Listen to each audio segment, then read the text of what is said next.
I think I'll start this job without coffee. Oh, faces there, some bitch, with this here universal forward tool. Yeah. And now we're just gonna add a little bit of coffee. There we go. I need more! It's gonna be a standard or metric? Standard or metric? I don't know! I'll never let go, Jack. I'll never let go.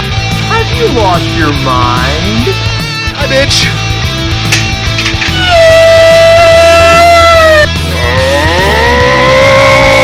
yeah! Say hello to my little friend! What you're looking at is state-of-the-art cutting technology! Look at that greatness! Yeah! eBay! If you need a lift, there's one right behind me. Oh, yeah! So today, tried to fire up my rig and started up, walked away. About, I don't know, 30 seconds, 40 seconds later, thing dies. Excuse me, can't talk today. It dies, and go back over, try to start it back up. Starts back up. About 5-10 seconds later, this red light comes on. It says warning. And it doesn't say warning. What the fuck does it say again? And light comes on right there, and it's like water/oil. So obviously immediately I'm confused as hell, and I start jumping on forums, and it's like check the wiring for the oil pressure guide that's on the side of the block. I'll show you what I think it is. Oh, and I forgot to mention, basically whatever's happening, there's a sensor that's basically telling the computer that there's water in the oil, and this is the electronic version. The computer sits like basically kind of cockeyed on the side of the engine. Yeah, that thing right there with a loom going to it. Yeah, so he's getting a signal that says, hey man, turn off, dude, there's water in the oil. And I'm pretty sure this guy right here is my culprit. There was a zip tie I found on it, so I don't know if somebody's already had this issue or this problem.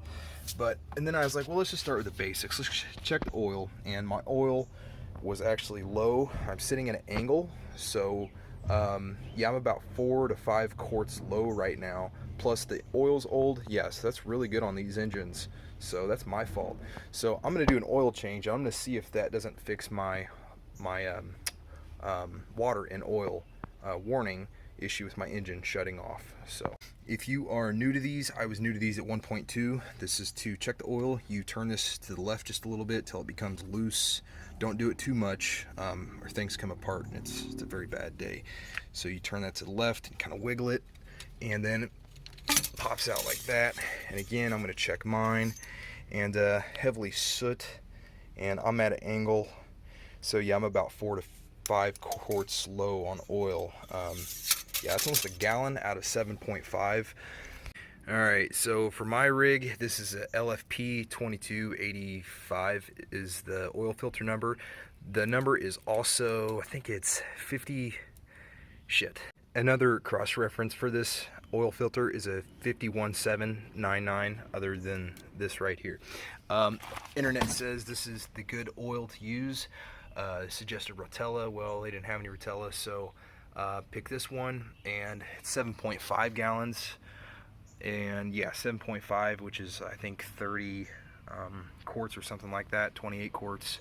Refer to your owner's manual, because it does depend if it's 28 or 30. I'm sure you can figure it out.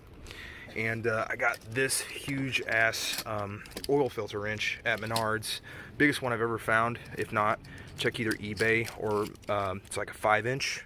5 inches is perfect. So yeah. Alright, just wanted to show you this. Watch how my gauges react like they're supposed to. If they don't react when you flip on the key, you've got a different problem. See that light that turned on up there? All my gauges are doing their thing. They're all moving like they're supposed to. Usually I give my glow plugs like usually about 30 seconds, but it's a warm day today, so I'm gonna go ahead and hit it. 3, 2, 1. All right. Watch what happens.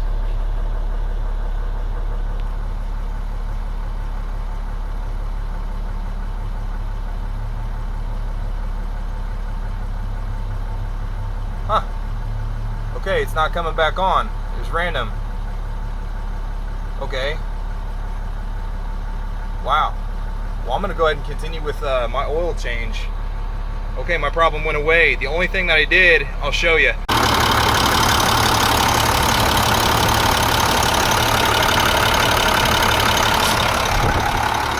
Yep, I know you can't hear me, but that's all I did was pull that off, look at it, inspect it, make sure it's clean, and I put it back on.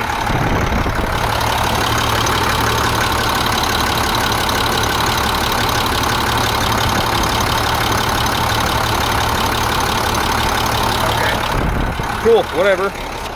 Alright, so I literally did not do anything. Like I just said a moment ago, my truck wouldn't run for any longer than 30 to 45 seconds from a cold start, and it's never done this before, but I think somebody might have had this issue before because I found a zip tie on that wire. So I don't know if it's a bad connection there or what, but my issue's now gone. I'm gonna go ahead and do my oil change. Yeah, so again, there's the oil number. I think I already said that. So a tip, obviously I don't know your experience, but a warm engine, fluid just moves better, so I let mine warm up for a little while. And so yeah, I use my big ass pair of oil filter claws. And okay, I'm gonna have to catch this, so yeah. Ugh. So I'm gonna go ahead and say it in case you don't know as the viewer, but a couple things other than viscosity when you look at a diesel is the soot. If it's like heavily sooty like that, yeah, you need to change your oil, buddy. Or you can just keep track of it. There's that too. Wow. So I just want to do this little clip. It says a magnet on it. I found absolutely no shavings, so that's really good. God only knows when this was changed last. That's pretty nasty. I've done my fair share, and never, even in diesels, I've never seen it quite this sooty. I'm gonna have to take a freaking Dawn bath here in a minute after I get done with this. But anyways, 15/16 cheater bar, popped it right out. Wow, yeah, what a nasty girl. Had some aeration going on, I can see that on top, but yeah, so keep up on your oil changes. Don't neglect her. Bad things happen. Wow, the oil filter holds 1 gallon. Alright, there we go. My first big rig oil change. I didn't spill a drop. Yeah, about that. Definitely though. Mine was about 7.5 gallons, aka 30 quarts. Blah. Alright, cool. Oil change completed. I'm gonna push that plug back in. Remember, this one's a righty-tighty after you pushed in, and it pushes that bushing out against the wall, and it seals. Very cool. Very cool. I don't know, just new to big rigs, so yeah, way different than